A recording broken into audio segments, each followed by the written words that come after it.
Hello everyone, আমি সুব্রজিৎ। আপনাদের সবাইকে আমি আমার চ্যানেলে স্বাগত জানাই। তো আজকে এই ভিডিওতে আমি একটা বাংলা সিনেমা রিভিউ করব। সেই সিনেমাটার নাম হচ্ছে শ্রীমান ভার্সেস শ্রীমতী। এটা ডিরেক্ট করেছেন পথিকৃৎ বসু। এই সিনেমাতে অভিনয় করছেন মিঠুন চক্রবর্তী, অঞ্জনা বসু, তাছাড়া রয়েছেন পরমব্রত চ্যাটার্জি, মধুমিতা সরকার, বিশ্বনাথ বসু, তাছাড়া রয়েছেন সত্যম ভট্টাচার্য, রশ্মি ভট্টাচার্য অ্যান্ড অবশ্যই অঞ্জন দত্ত। তো এই সিনেমার ট্রেলার তো আপনারা সবাই দেখেছেন।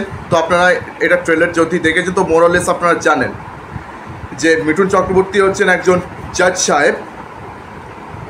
তো ওনার কাছে যতগুলো ডিভোর্সের কেস আছে উনি আর কি প্রত্যেকটা ডিভোর্স কেসকে আবার পুনর্বার বিয়েতে কনভার্ট করে দেন।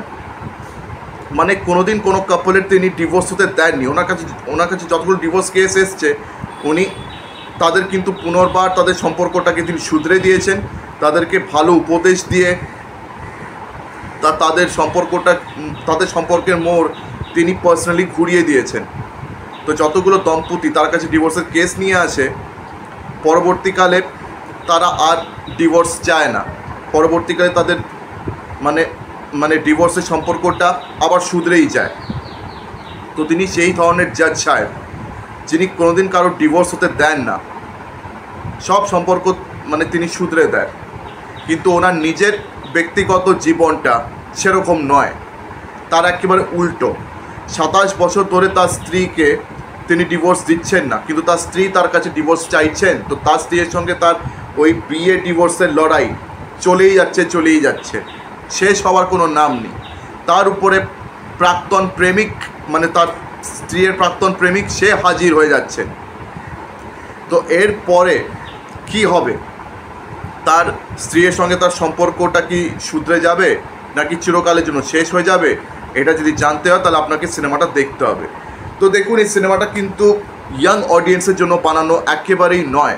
এটা কিন্তু একদম টিভি সিরিয়াল অডিয়েন্সকেই টার্গেট করে বানানো হয়েছে, এটা নিয়ে কোনো প্রশ্ন নেই।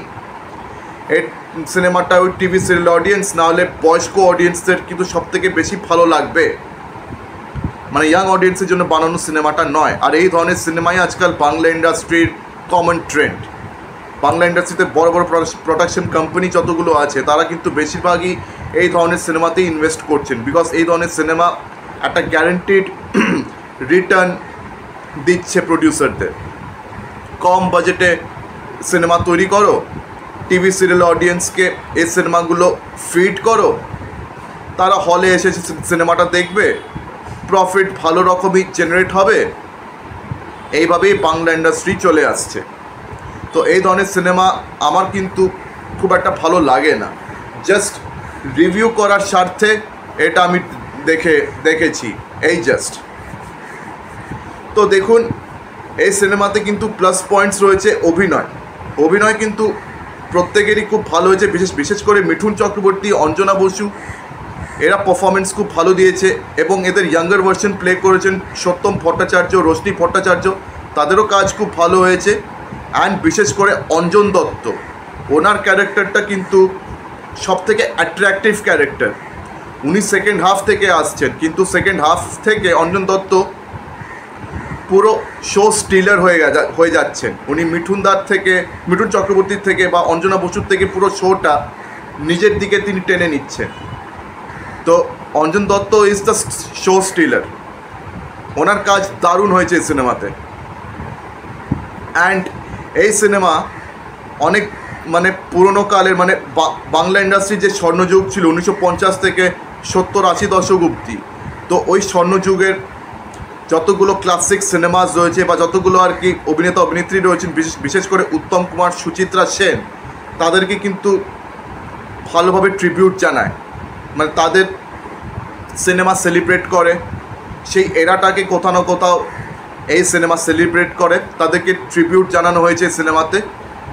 এবং কিছু ডায়লগসকে ভালোভাবে টুইক করা হয়েছে, যেমন মিঠুন চক্রবর্তীর পপুলার ডায়লগ, মারবো এখানে লাশ পড়বে শ্মশানে। আমরা ট্রেলারে শুনি, মারবো এখানে কে কোথায় পড়বি কে জানে, এইভাবে টুইক করে দিয়েছে। তো এই টুইকিংটা বেশ ভালো লেগেছে, কটা ডায়লগ বেশ ভালো লেগেছে। তো অভিনয় কিন্তু সবারই ভালো হয়েছে। পরমব্রতরও অ্যাক্টিং খারাপ হয়নি, মধুমিতারও অ্যাক্টিং ভালো আছে, বিশ্বনাথ বসু খুব ভালো আর কি কমেডি করেছে সিনেমাতে। তবে যেটা বললাম, অঞ্জন দত্তের মানে পারফরমেন্সটা সবথেকে আর কি অ্যাট্রাকটিভ পারফরমেন্স।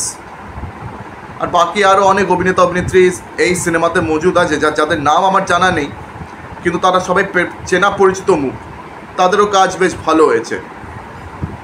তবে যেটা বললাম, এটা কিন্তু ওই টিপিক্যাল বয়স্কা অডিয়েন্সদেরকে টার্গেট করে বানানো, তো এই সিনেমাটা কিন্তু ইয়াং অডিয়েন্সের জন্য পারফেক্ট না, আমার জন্যও নয়। তো আপনাদের মধ্যে যারা এই সিনেমাটা অলরেডি দেখে ফেলেছেন, আমাকে কমেন্ট সেকশনে জানাতে ভুলবেন না যে আপনাদের কেমন লেগেছে। আর যদি আপনারা এটাকে দেখবার কথা ভাবছেন, তাহলে আগেই বলে রেখেছি যে এটা টিভি সিরিয়াল অ্যান্ড বয়স্কা অডিয়েন্সের জন্যই কিন্তু এই সিনেমাটা বানানো। তো আপনারা সেই অনুযায়ী ঠিক করুন যে এই সিনেমাটা আপনারা দেখবেন কি না।